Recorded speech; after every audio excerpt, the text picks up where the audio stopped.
All right, today we're going to bring a beautiful chandelier. Now, this one has options, right? You could do it flush, or you could extend it to a high. If it's higher ceilings, you could add more to it. Now, just to let you guys know, the light bulbs are not included. It took us about maybe 15 to 20 minutes to mount the whole thing. Just make sure you have a nice backing on the top. It's three cables that you need to connect. You got your neutral, your hot, and your ground.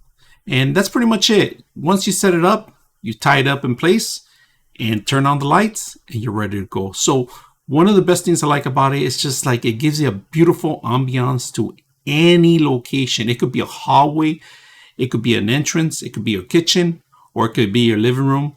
Very beautiful. This is an indoor only. So I hope you guys enjoy the video.